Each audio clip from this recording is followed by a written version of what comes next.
এ আমার উম্মতেরা কবর দেখো, কোন কোন নাফরমানের কবরের মধ্যে জাহান্নামের আগুন এসে ভইরা যাবে। আল্লাহ আপনি আমাকে সহ আমাদের সবাইকে মাফ কইরা দিয়ে, আল্লাহ আপনি আমাকে সহ আমাদের সবাইকে মাফ কইরা দিয়ে। আল্লাহর হাবিব বলেন, ও আমার উম্মতেরা, কোন কোন নাফরমানের কবর মধ্যে মাটি এমন ভাবে চাপ মারবে, এক পাজরে হাড্ডি নিয়ে অন্য পাজরের মধ্যে মিশাইয়া দেবে। আল্লাহ আপনি আমাকে সহ আমাদের সবাইকে মাফ করিয়া দিয়ে।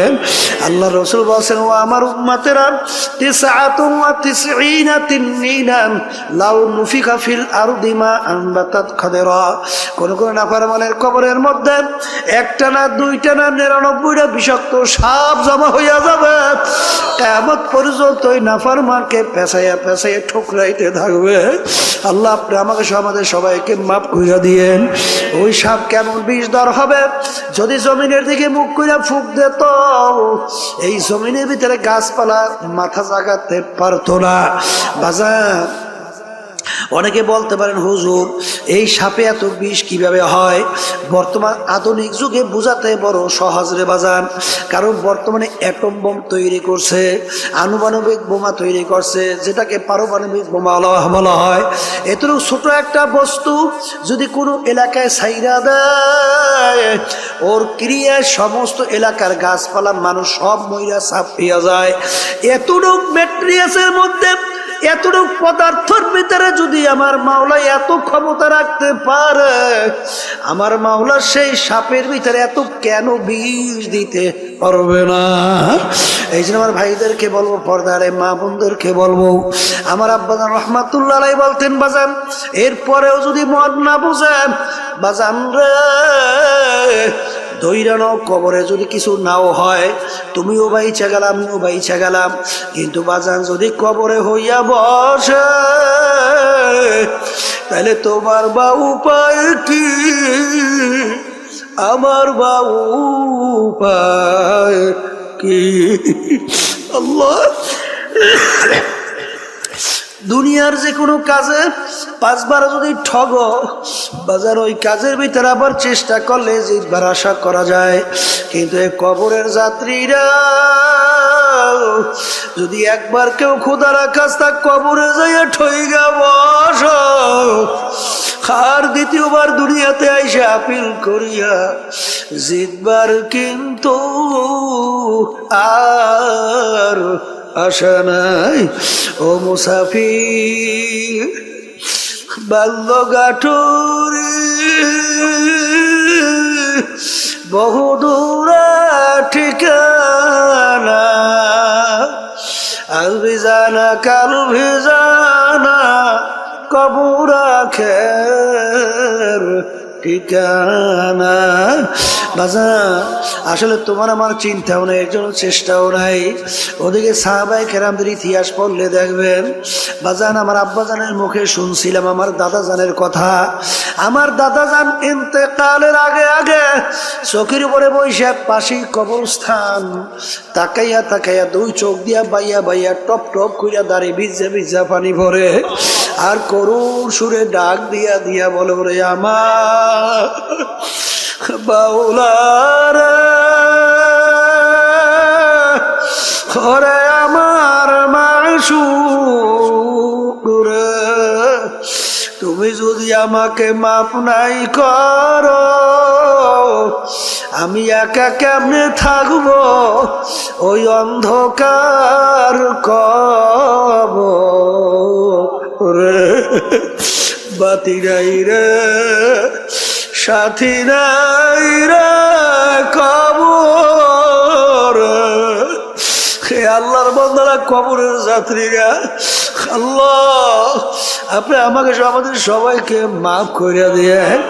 একটু মনকে রে মন, আজকে টাকার গরমে, ক্ষমতার গরমে, দলের গরমে, সম্মানের গরমে ধরাকে সরা জ্ঞান মনে করো না, কিন্তু যেদিন তোমাকে কবরে রাখবে, হারে নাফরমান দেখবে আস্তে আস্তে বাঁশের ছাউনি শুরু হয়ে গেছে, বাজান হোগলা পাতা দিয়া ঢাকা শুরু হয়ে গেছে, বরফ দিয়া ডাইকে মাটির উপরে মাটি মাটি, বাজার আস্তে আস্তে কবর অন্ধকার হয়ে আসতে আছে। এখন ডানের দিকে তাকাইয়া দেখে কিছু দেখা যায় না, ডানে দেখে মাটি, বামে দেখে মাটি, উপরেতে বাঁশের ছানি, নিচের দিকে তাকাইয়া দেখে মাটির বিছানা। আরে উপরে দেখে মাটি, নিচে মাটির বিছানা। আরে এখন দিক বিদিক না পাই আমার মালিককে ডাকতে থাকবে, আল্লাহ আল্লাহ। ঠিক বাজান, তোমার আমার কলব স্বচ্ছ ভালো আছে কিনা কিভাবে বুঝবা? এক শ্রেণী আমার বাজানরা যখন আজানের শব্দ শোনে তখন সেই আল্লাহর বান্দা বান্দি পাগল হইয়া যায়, কিভাবে তাড়াতাড়ি ওযু কইরা প্রস্তুত নিয়া মসজিদের ভিতরে দৌড়াইবে। জোরে বলেন কথা ঠিক কিনা? যখন লাগে ফজরের সময় মুয়াজ্জিন মসজিদের ভিতরে আজান দেয়, আসসালাতু খায়রুম মিনান নাওম, ঘুম হইতে নামাজ ভালো। ওই আল্লাহর বান্দা বান্দি বাজান দেখ এই ঠান্ডার মধ্যে ল্যাপ তোষক মুড়া দিয়া ঘুমায়, যখন শুনে আসসালাতু খায়রুম মিনান নাওম, ঘুম হইতে নামাজ ভালো, সে কম্বল ফালাইয়া লাফ দিয়া উঠা ঠান্ডা পানিতে ওযু কইরা পাগলের মতো উঠা মসজিদের দিকে দৌড়ায়, যাই আল্লাহর সামনে আল্লাহু আকবার বইলা আল্লাহর সামনে দাঁড় হইয়া যায়।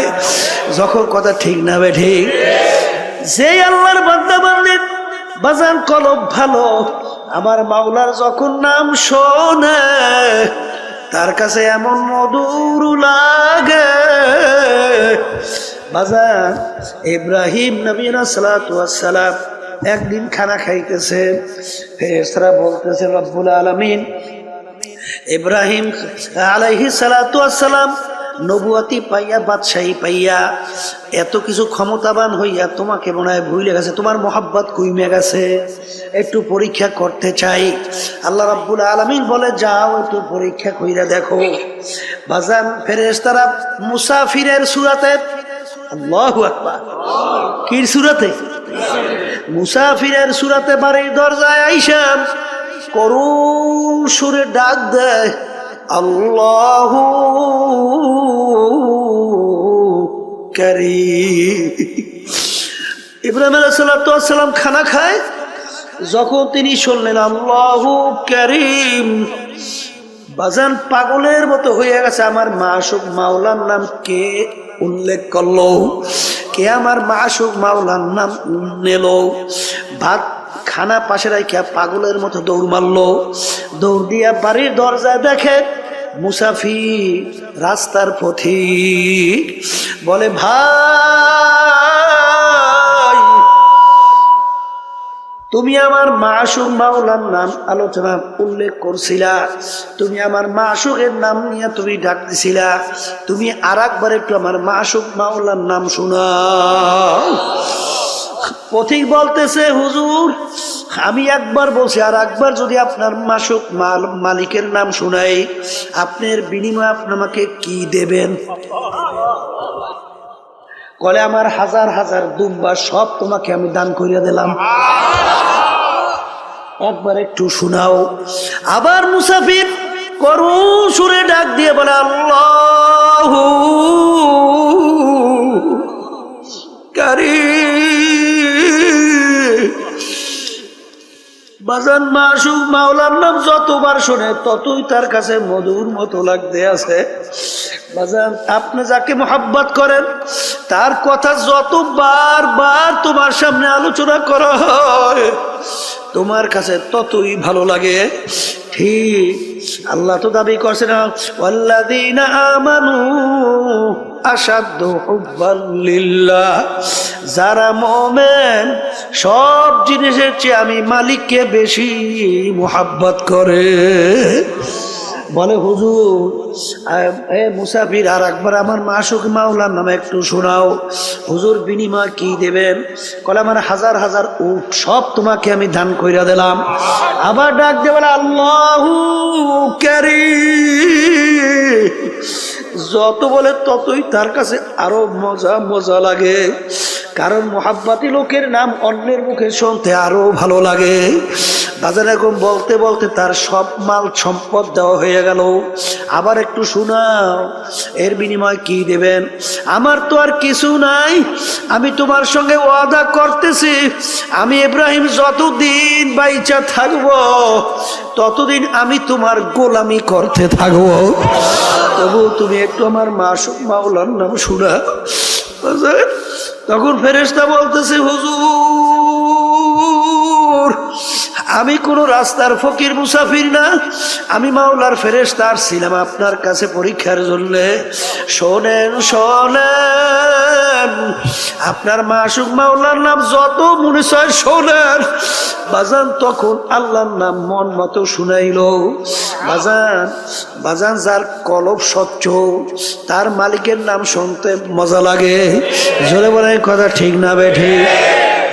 এ আল্লাহর বান্দারা, পর্দা আলে মা বোনেরা, তোমার কলব ভালো না মন্দ তুমি কেমনে বুঝবা? এক শ্রেণী মানুষ, ওর কাছে ঢোল বাদ্য গানের আওয়াজ ভালো লাগে। আর একটু আসতে কন, এই আছে জোরে কন, আছে জোরে কন, আছে। তার কাছে আজানের শব্দ বিশ্বাস শব্দের মতো মনে হয়। জোরে বলেন কথা ঠিক না ঠিক? তার কাছে আল্লাহর নাম শুনলে বিরক্ত লাগে। তখন বুঝতে হবে বাজান, এটা কিন্তু নামাজের দোষ না, আল্লাহর নামের দোষ না, আজানের দোষ না, তোমার কলবটা নষ্ট হয়ে গেছে। তোমার কলব কি হয়েছে? এটা মুখ খুলে বলেন, কলব কি হয়েছে?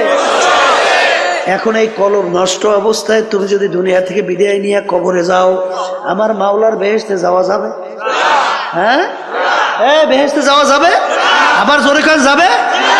এখন বাজান তোমার কাছে নামাজ ভালো লাগে না, আল্লাহর জিকির ভালো লাগে না, তোমার কাছে আজানের শব্দ ভালো লাগে না, এটা কিন্তু আজানের দোষ না, নামাজের দোষ না, এটা কিন্তু তোমার কলবের দোষ।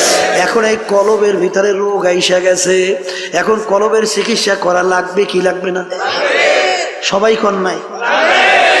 কলবের চিকিৎসা লাগবে, লাগবে, লাগবে। এখন এই কলবের চিকিৎসার জন্য MBBS FRCS ডাক্তার, তাদের কাছে যাইবেন না? হ্যাঁ, তারা কলবের চিকিৎসা করতে পারবে? এই কলবের চিকিৎসককে, কলবের চিকিৎসক হলো হক্কানি উলামায়ে কেরাম, হক্কানি পীর বুজুর্গেরা। কি কথা কয় না দেখি? এখন এই আল্লাহ খাস বান্দাদের কাছে, হক্কানি আলেমদের কাছে যাওয়ার পরে আপনার অবস্থা দেখার পরে বলবে, বাজান তুমি এইটা করো, এইটা কইরো না। কথা কয় না? তুমি এইভাবে চলো, এইভাবে চইলো না। যারা আল্লাহর খাস বান্দাদের হুকুম ঠিক মতো মানতে পারবে, আল্লাহ রাসূল সাল্লাল্লাহু আলাইহি ওয়াসাল্লাম একদিন বসা এক সাহাবী এসে বলতেছেন, ইয়া রাসূলুল্লাহ, ইয়া হাবিবাল্লাহ, আপনি আমাকে কিছু আমলের কথা আপনি বইলা দেন, যেই আমল করার মাধ্যমে আমি নাজাত পাইয়া জান্নাতে যাইতে পারবো। তাহলে বোঝা গেল সাহাবীর আগেই সে ইমানদার ছিল, ইমান আনছিল। কথা ঠিক? আল্লাহ রাসূল সাল্লাল্লাহু আলাইহি ওয়াসাল্লাম তাকে নামাজ সহ বিভিন্ন আমলের কথা বাতাইলেন। সাহাবী বলতেছেন, ইয়া রাসূলুল্লাহ, ইয়া হাবিবাল্লাহ, আপনি সাক্ষী থাকেন, আপনি যেইভাবে আমাকে বলছেন আমি হুবহু এইভাবেই পালন করব, একটু বাড়াবো না, একটু কমাবো না। যখন এই কথা বললে আল্লাহর বান্দারা না করলো, আল্লাহ রাসূল সাহাবায়ে কিরামদেরকে বললেন, তোমরা যদি বেহেশতি লোক দেখতে চাও তাকে ইঙ্গিত করিয়া বললেন, তাকে দেইখা না। আল আমরু ফাওকাল আদাব, আদবের ভিতরে সবচেয়ে বড় আদব হলো কথা মানা। আদবের ভিতরে সবচেয়ে বড় আদব কি? হ্যাঁ, আর বেয়াদব মাহরুমে গাশত আজ ফজলহ, আর যে নাকি বেয়াদব হয়, কথা মানে না, আল্লাহর রহমত থেকে বঞ্চিত হয়। কথা ঠিক? এখন আবার কথা কইয়েন, এক শ্রেণী কিন্তু বর্তমানে ফতুয়া দেয় না, আমরা দেবো কি? এখন তারই কেমন আরো ফতুয়া দেওয়া শুরু করছে।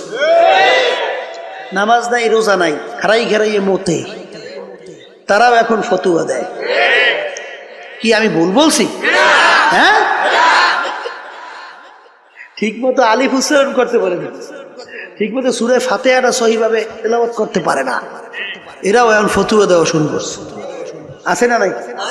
কে আপনারা বাংলাদেশে আধুনিক যুগে বুঝি টের পান না? ট্রাক্টর পান না? কি ট্রাক্টর পান না গেছে? পাইছেন না? হ্যাঁ, এখন ফতুয়া দেওয়া শুরু করছে। ফতুয়া মানে মতামত। মতামত দেবে কোরআন এবং হাদিসের সঙ্গে না মিললে মেলা লাগবে না? না তোমার নিজের মতামত? হ্যাঁ, ফতোয়া মানে রায় প্রদান করা। আপনি রায় দেবেন কোরআন এবং হাদিসের বাইরে না কোরআন এবং হাদিস অনুযায়ী? হ্যাঁ, মেলা লাগবে না? না লাগবে না? বর্তমানে একদল ভাই এসে ফতোয়া দেয়। আল্লাহ মাফ করেন, আল্লাহ আপনি মাফ করে দেন। আল্লাহুম্মা আমিন। এই জন্য আমার বাজানদেরকে বলবো, বাজান আমাদের এই তরিকার নাম হলো সিস্তিয়া সাবিরিয়া তরিকা। এই তরিকার 5টা ঔষধ আছে। আমার আব্বাজান দাদাজান বাজান চ্যালেঞ্জ করে বলতেন, বাজান তোমাদের সঙ্গে কোনো ঝগড়া নাই, মারামারি নাই, কাটাকাটি নাই, তোমরা কিছুদিন ঠিক মতো ঔষধ পালন করে দেখো, দেখবা তোমার আমার আগে নামাজ ভালো লাগতো না, এখন আজান দিলে আল্লাহর ফজল করবে, নামাজ পড়ার জন্য পাগল হইয়া যায়।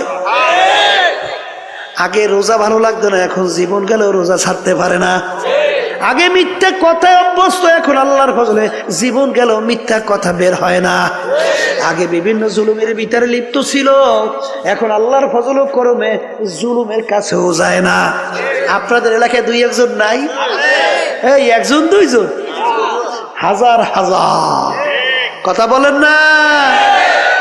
আর বাজানদেরকে বলবো, যদি আল্লাহর কুতুব চরমনাইয়ের এই তরিকার এই প্রেসক্রিপশন আপনার কাছে ভালো না লাগে, বাজান যে কোনো একজন হক্কানি আলেম, একজন হক্কানি পীর বুজুর্গ, একখানি বাজান সহি তরিকার উপরে কোরআন এবং হাদিস অনুযায়ী আপনাকে রাস্তা যারা বাতাইবে, আমাদের উদ্দেশ্য হইল কলবের রোগ সাইরা, চোখে পানি নিয়ে আল্লাহর হুকুম নবীর তরিকা অনুযায়ী চইলা, তারপর কলবকে স্বচ্ছ কইরা মাওলার দরবারে হাজির হওয়া। কি জোরে বলার কথা ঠিক কিনা?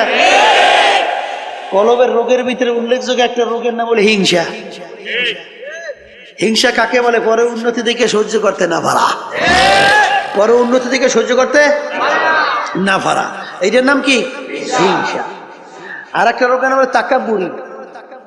তাকাব্বুরি হলো সমস্ত এই রোগের মূলের ভিতরে মাথার রোগ হলো তাকাব্বুরি, মানে আমি ভালো, আমি বড়, আমি অমুকের সে ভালো, আমি অমুকের সে বড়। কথা ঠিক কিনা? একটা নম্বর রোগের নাম হইল হুব্বে যা হুব্বে মাল, মালের মহব্বত, সম্মানের মহব্বত আছে, পদের মহব্বত আছে, কথা কন না কা? এই রোগগুলো অন্তর থেকে দূর করা লাগবে। কেমনে দূর করতে হইবে?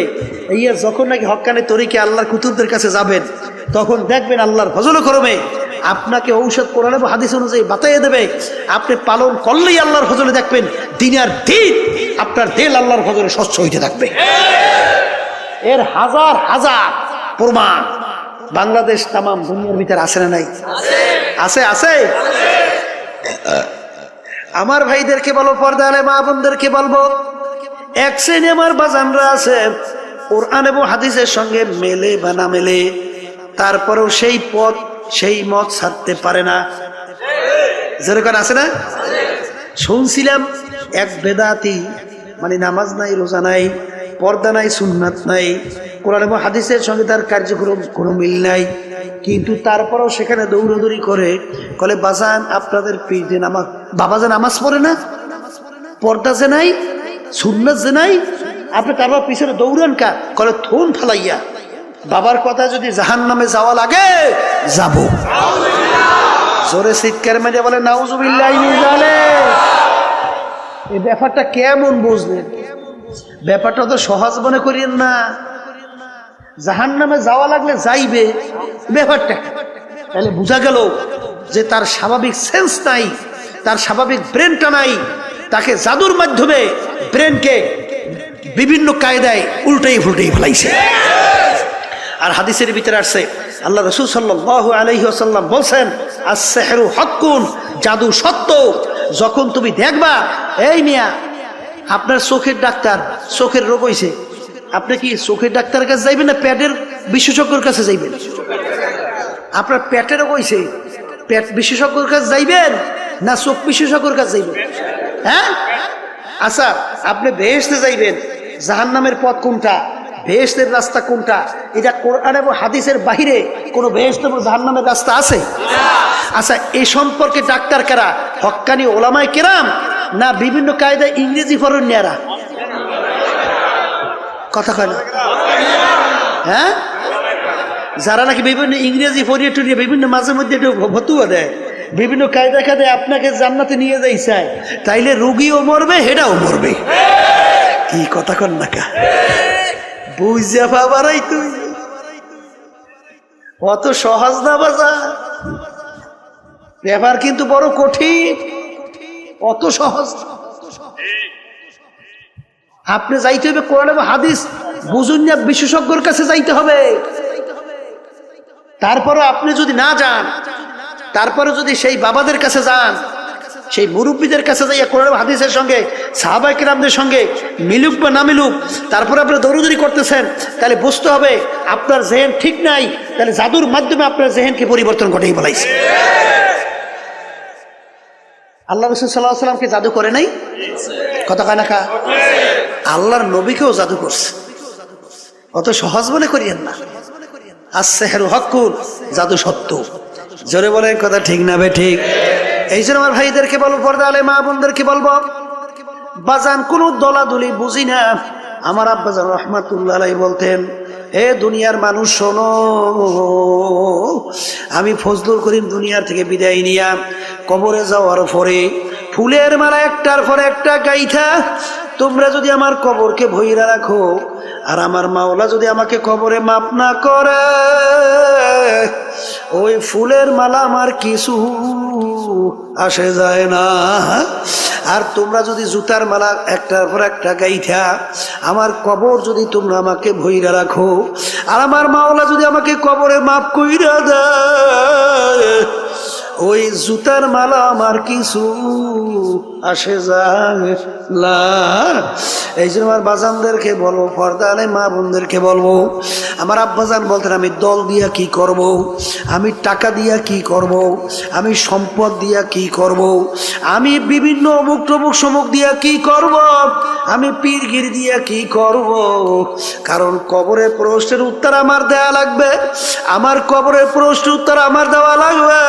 খোদা না খাস্তা কবরে যদি প্রশ্নের উত্তর আমি ঠিক মতো দিতে না পারি, আল্লাহর হাবিব বলছেন, আল কবরু রাউযাতুম মিন রিয়াজিল জান্নাহ আও হুফরাতুম মিন হুফারিন নার।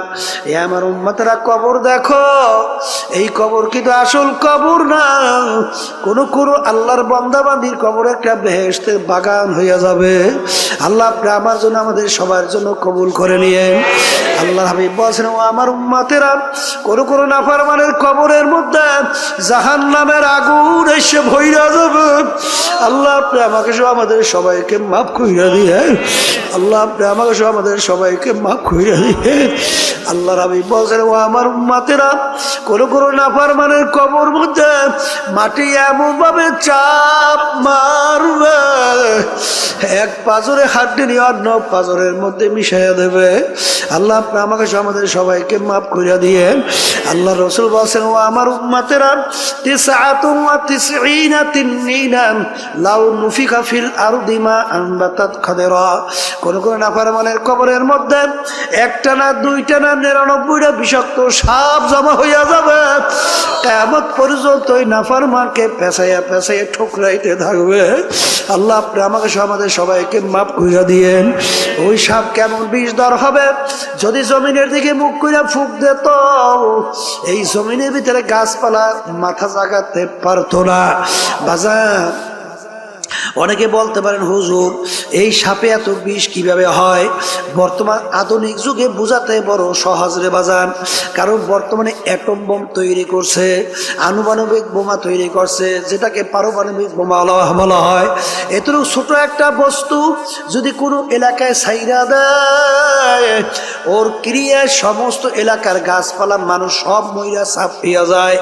এতটুকু ম্যাট্রিয়াসের মধ্যে এতটুকু পদার্থের ভিতরে যদি আমার মাওলা এত ক্ষমতা রাখতে পারে, আমার মাওলা সেই সাপের ভিতরে এত কেন বিষ দিতে পারবে না? এই জন্য আমার ভাইদেরকে বলবো, পর্দারে মা বোনদেরকে বলবো, আমার আব্বাজান রহমাতুল্লাহ আলাইহি বলতেন, বাজান এরপরেও যদি মন না বুঝেন, বাজান রে দৈরানো কবরে যদি কিছু নাও হয়, তুমিও বাইচা গেলাম, আমিও বাইচা গেলাম, কিন্তু বাজান যদি কবরে হইয়া বসে, তাহলে তোমার বা উপায় কি, আমার বা উপায় কি? আল্লাহ, দুনিয়ার যে কোনো কাজে 5 বার যদি ঠগ, বাজার ওই কাজের ভিতরে আবার চেষ্টা করলে জিতবার আশা করা যায়, কিন্তু এই কবরের যাত্রীরা যদি একবার কেউ খোদার কাজটা কবরে যাইয়া ঠইগা বস, আর দ্বিতীয়বার দুনিয়াতে আইসা আপিল করিয়া জিতবার কিন্তু আর আশা নাই। ও মুসাফির বাল্যগাঠুরি বহুদূর ঠিকানা, আল ভিজানা কাল ভিজানা কবর আখের ঠিকানা। বাজান আসলে তোমার আমার চিন্তাও নাই, একজন চেষ্টাও নাই। ওদিকে সাহাবায়ে কেরামদের ইতিহাস পড়লে দেখবেন, বাজান আমার আব্বাজানের মুখে শুনছিলাম আমার দাদাজানের কথা। আমার দাদাজান ইন্তেকালের আগে আগে চোখের উপরে বৈশাখ পাশেই কবরস্থান, তাকাইয়া তাকাইয়া 2 চোখ দিয়া বাইয়া বাইয়া টপ টপ কইরা দাঁড়িয়ে ভিজা ভিজা পানি ভরে, আর করুণ সুরে ডাক দিয়া দিয়া বলে, ওরে আমার বাউলারা, ওরে আমার মাশউক রে, তুমি যদি আমাকে মাফ নাই করো, আমি একা কেমনে থাকবো ওই অন্ধকার কবরে? বাতি নাই রে, সাথী নাই রে কবর। হে আল্লাহর বান্দারা, কবরের যাত্রীরা, আল্লাহ আপনি আমাকে আমাদের সবাইকে মাফ করে দিয়ে একটু মনকে বেজরে মন। আজকে টাকার গরমে, ক্ষমতার গরমে, দলের গরমে, সম্মানের গরমে ধরাকে সরা জ্ঞান মনে করো না, কিন্তু যেদিন তোমাকে কবরে রাখবে, হারে নাফরমান দেখবে আস্তে আস্তে বাঁশের ছাউনি শুরু হয়ে গেছে, বাজান হোগলা পাতা দিয়া ঢাকা শুরু হয়ে গেছে, বরফ দিয়া ডাইকে মাটির উপরে মাটি মাটি, বাজার আস্তে আস্তে কবর অন্ধকার হয়ে আসতে আসে। এখন ডানের দিকে তাকাইয়া দেখে কিছু দেখা যায় না, ডানে দেখে মাটি, বামে দেখে মাটি, উপরেতে বাঁশের ছানি, নিচের দিকে তাকাইয়া দেখে মাটির বিছানা, আরে উপরে দেখে মাটি, নিচে মাটির বিছানা। আরে এখন দিক বিদিক না পাই আমার মালিককে ডাকতে থাকবে, আল্লাহ আল্লাহ আল্লাহ আল্লাহ। আমার মালিক উত্তাদে বড় নেমু খারাম, আমার সমস্ত নেমাত ভোগ করিয়া দুনিয়ায় বাইচা ছিলি, আমার দেওয়া নেমাত চক্ষু দিয়া দেখছো, আমার দেওয়া নেমাত জবান দিয়া কথা বলছো, আমার দেওয়া নেমাত কান দিয়া শুনছো, আমার দেওয়া নেমাত ব্রেন দিয়া পড়াশোনা কইরা বড় ডিগ্রি অর্জন করছো, আমার দেওয়া নেমাত দিয়া ব্যবসা বাণিজ্য করে সম্পদ গুছাইছ, আমার দেওয়া নেমাত সূর্যের আলো ভোগ করছো, আমার দেওয়া নেমাত নদীর ভিতর থেকে মাছ উড়ে পাক কইরা খাইছো, আমার দেওয়া নেমাত ধানের ভিতর থেকে চাউল বের করে ভাত পাক কইরা খাইছো, আমার দেওয়া নেমাত সব ভোগ কইরা আমার হুকুম মানু নাই। আরে যেরকম দুনিয়ায় তুই আমাকে ভুইলা গেছিলি, আরে দুনিয়ায় বসে তুই আমাকে ডাকো নাই, আর এখন কবরে শত শত বছর আমাকে ডাকবি, আমি একবারও তোর ডাকে সাড়া দিব ওলা। ও কবরের মাটি এমন ভাবে চাপ মারো, এক পাজরে হাত দিলি অন্য পাজরের মধ্যে মিশাইয়া দাও, আমার কাছে কোনো খাতির হবে